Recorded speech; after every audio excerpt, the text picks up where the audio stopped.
हरिपाल जी उदास खड़े थे उसी मार्ग में कि कोई निकले तो मैं चोरी उसकी वस्तुओं की करके संतों का भंडारा कर दूं। बड़ी मंडली संतों की बैठी हुई है। जो ही नजदीक गए, सोई भगवान ने कहा, भैया सुनते हैं इस मार्ग में चोर लगते हैं, आपको मैं 2 अशर्फियां देता हूं, मुझे पार कर दोगे? हरिपाल जी से ही।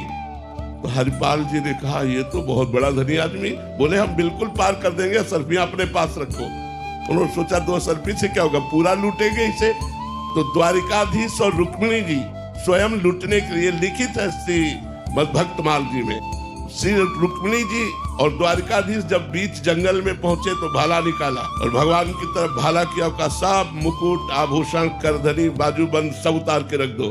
भगवान उतारने लगे तो रुक्मिणी जी ने कहा, सुदर्शन चक्र की याद करो, ये भाला क्या करेगा, आप इसको सुदर्शन चक्र से मार दो। भगवान ने कहा, हम मारने नहीं, हम जिस भक्त के दर्शन कराने लाए थे वो यही है। इशारे से बताया और कहा, सब आभूषण उतार दो। तो रुक्मिणी जी ने सब आभूषण उतार दिए, लेकिन सुहाग के चिन्ह को रोक लिया। तो हरिपाल ने कहा, इससे 10 संतों की भूख मिटेगी, सीधे उतारो नहीं भाला।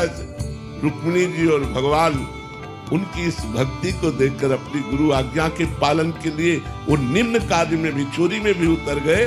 तो भगवान द्वारिकाधीश और रुक्मिणी जी प्रकट हो गई, उनको दर्शन दिए और कहा, मेरे आभूषण ले जाओ। अब ये कुल परंपरागत तुम्हारे यहाँ लक्ष्मी बनी रहेगी, क्योंकि साक्षात महालक्ष्मी का अवतार रुक्मिणी जी हैं। इनके आभूषणों से आभूषण प्रकट होते रहेंगे और कभी भी तुम्हारे घर से लक्ष्मी नहीं जाएगी। साक्षात द्वारिकाधीश रुक्मिणी जी को देखकर साष्टांग दंडोत से हरिपाल जी को भगवत साक्षात्कार हुआ।